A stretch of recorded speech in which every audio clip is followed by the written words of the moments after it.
semua ketum tiba-tiba mengundurkan diri ya? Semua mengundurkan diri. Karena hanya satu ketum yang belum bisa ditundukkan. Ketumnya Bang Deddy, Ibu Megawati Soekarno Putri. Yang lainnya sudah. Dan hanya satu partai. Di sini dikatakan bahwa cuma hanya satu partai dan satu ketua umum yang tidak bisa ditundukkan oleh Jokowi, yaitu adalah Megawati, dan tidak bisa diintervensi dengan apapun. Oke, jadi Anies ini memang menjadi opsi bagi PD Perjuangan dan kita melakukan komunikasi dengan Pak Anies itu dari kemarin. Dan kenapa gagal? Kita menghadapi sebuah tantangan yang sangat besar.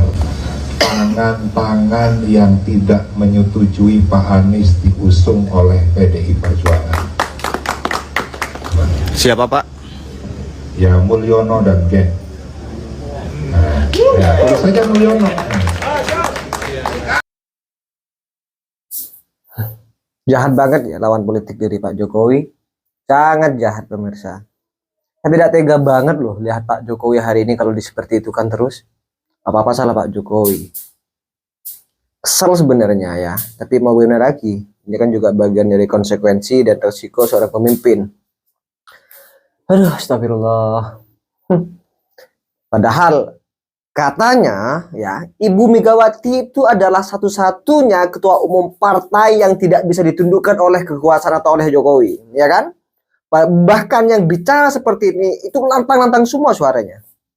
Nah, giliran PDIP hari ini tidak bisa mengusung Anies di Jakarta dengan beberapa alasan dari kader PDIP.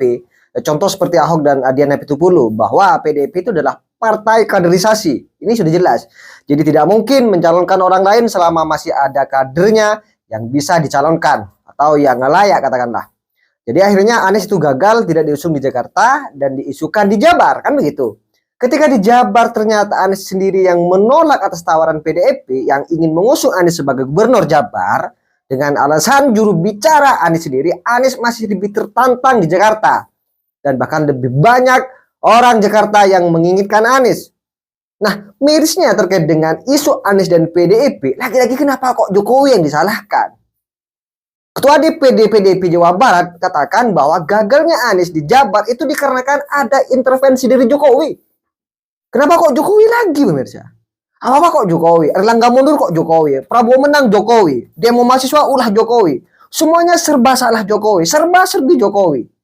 Saya kok berpikiran ketua DPD PDIP Jawa Barat ini Ono Surono ya? Ini kok terlalu offset ya? Mana mungkin Pak Jokowi itu ikut campur soal pilkada Jawa Barat? Apa hubungannya? Apa kepentingan Presiden Jokowi cawe-cawe dengan pilkada Jawa Barat? Bagaimana caranya Pak Jokowi itu bisa mengintervensi terhadap kebijakan di PDIP yang semuanya kebijakannya ada di tangan Ibu Megawati sebagai ketua umum PDI Perjuangan yang katanya tidak bisa ditundukkan oleh siapapun termasuk oleh Jokowi.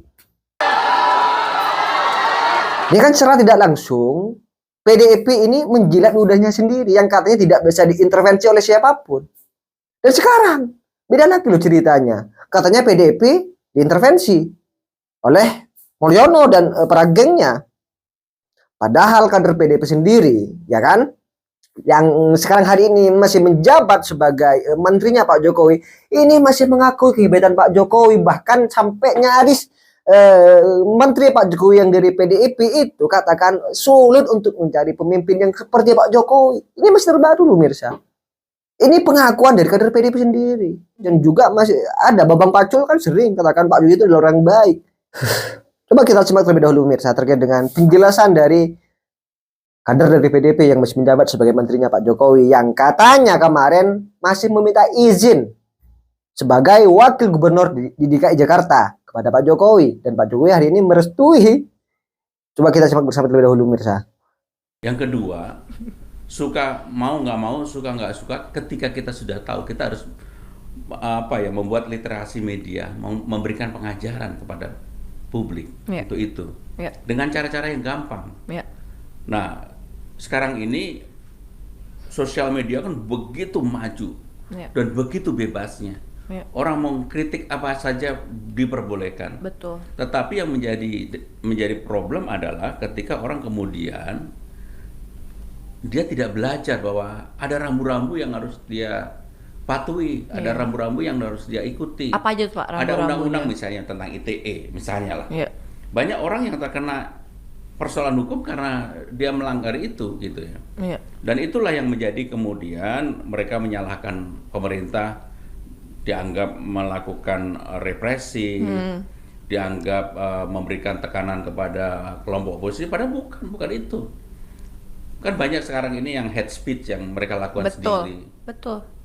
Dan sebenarnya kalau kita baca dalam satu komentar itu hate speech-nya pasti ada. Pasti. Dan itu sebenarnya bisa dipersoalkan secara hukum, tapi ya nanti penjaranya penuh. Iya, capek lah Pak. Jadi kalau ada head speed gitu kita nikmati aja. Jadi Bapak Presiden ini kan kalau perjalanan jauh nggak bisa tidur. Oh gitu ya Pak. Dan beberapa kali karena ibu nggak mendampingi, kalau ibu nggak mendampingi kan saya pindah ke depan. Ya, jadi Pak Pram yang mendampingi. Ini perjalanan pernah satu ke London, satu ke Abu Dhabi. Wah, lah Kebayang jauh dong. nggak? Aduh, lama Jakarta, banget. Abu Dhabi itu 9 jam Iya. lebih pakai BBJ belum. Iya. Jadi kita ngobrol dari A sampai Z, dari mulai urusan sampai waktu itu lagi top-topnya penyanyi-penyanyi dangdut, udahlah pokoknya semuanya kita omongin, termasuk Didi Kempot lah, Darboy, si Denny Caknan. Wow, pokoknya A sampai Z lah ya diomongin. A sampai Z diomongin. Dan itu beberapa kali. Iya. Papa tadi nggak ngantuk sejujurnya. Yang ngantuk. Tapi kan sama presiden kita pertama nggak berani ngangkat kaki. Betul. Ini kaki pasti sampai udah lebam-lebam. Iya. 9 jam nggak bergerak kan pasti. Bener. Mau kencing aja kita tahan-tahan, akhirnya yang nggak tahan, Pak saya mau kencing. Sebenarnya presiden orang nyantai. Tapi kan, Ya kita nggak enak lah ya tapi Pak. apapun ya. Betul. Walaupun saya kenal beliau udah lama, apapun presiden itu beda gitu. Iya. Dan pernah juga dalam perjalanan dari Banjarnegara ke Labuan Ratu itu hampir 8 jam dan hujan, pengen kencing. Presiden saya juga heran presiden kok nggak kencing-kencing, kok udah pengen kencing. Perjalanan sejauh itu. Terus gimana dong? Ya akhirnya nggak tahan, Pak. Boleh nggak berhenti kita kencing dulu, Pak? Katanya. Boleh dong. Boleh. Wah. Tapi ya yang begitu-begitu banyak. Banyak ya Pak. Karena 7 pengalaman. tahun mendampingi beliau dengan berbagai hal. Betul. Apalagi 8 bulan pada waktu kampanye. Kan karena Pak Pratik ASN nggak bisa dampingin kan. Iya. Jadi Pak Pram ya. Saya dampingin setiap hari dampingin. Iya. Jadi malah momen-momen kecil ya Pak yang justru diinget ya. Diingat. Misalnya hal kecil waktu beliau marah gitu. Gimana sih Pak biasanya kalau marah? Marahnya nggak sama kita, marahnya sama seseorang atau sama Iya. ini. Kaget kita semua loh. Bapak kok marah? Ya saya juga heran kok saya bisa marah. Pak, sebenarnya sosok seorang Bapak Presiden itu seperti apa sih Pak? Beliau sangat humble, sangat merakyat, dan mungkin nggak banyak presiden yang dalam keseharian yang dipikirinnya rakyatnya aja. Ya. Pernah suatu hari kebetulan waktu itu ada ibu, kita lagi di Batang, di Brebes. Saya juga heran kok ada waktu itu ada Mas Pratik. Terus? Padahal saya hampir nggak pernah bareng satu ini dengan Pak Pratik. Jam 2 siang, rakyatnya banyak banget, waktu itu belum pandemi. Ibu itu sudah sampai ngap-ngap, kangking kepanasan. Akhirnya kita masukkan ke ruangan Oke. AC dan ditangani ini. Iya. Presiden itu semua orang disalami satu-satu. Wow, luar Wah, biasa. Luar biasa. Saya sama biasa. Pak Pratik nemenin sebentar, gantian keluar masuk, keluar masuk, keluar masuk.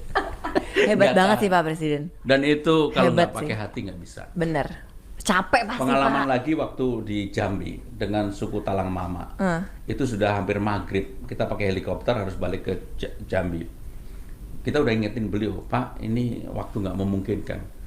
Beliau salamin lagi, orang 5.000 ada.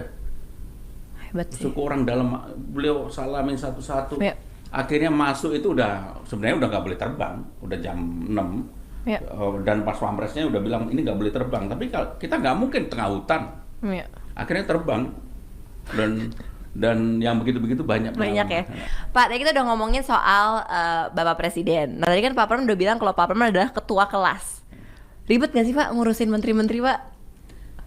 Ribet banget. Tapi gini, kita harus ada waktunya tegak. Oke, mungkin secara cukup pemirsa terkait dengan penjelasan atau situasi hari ini, konten kali ini ya seperti apa komentar kalian, tulis di kolom komentar. Dan sekali lagi udah pemirsa, jangan lupa tekan tombol subscribe-nya biar kalian juga tidak ketinggalan informasi-informasi terbaru dari channel ini, dan salam demokrasi dan salam NKRI.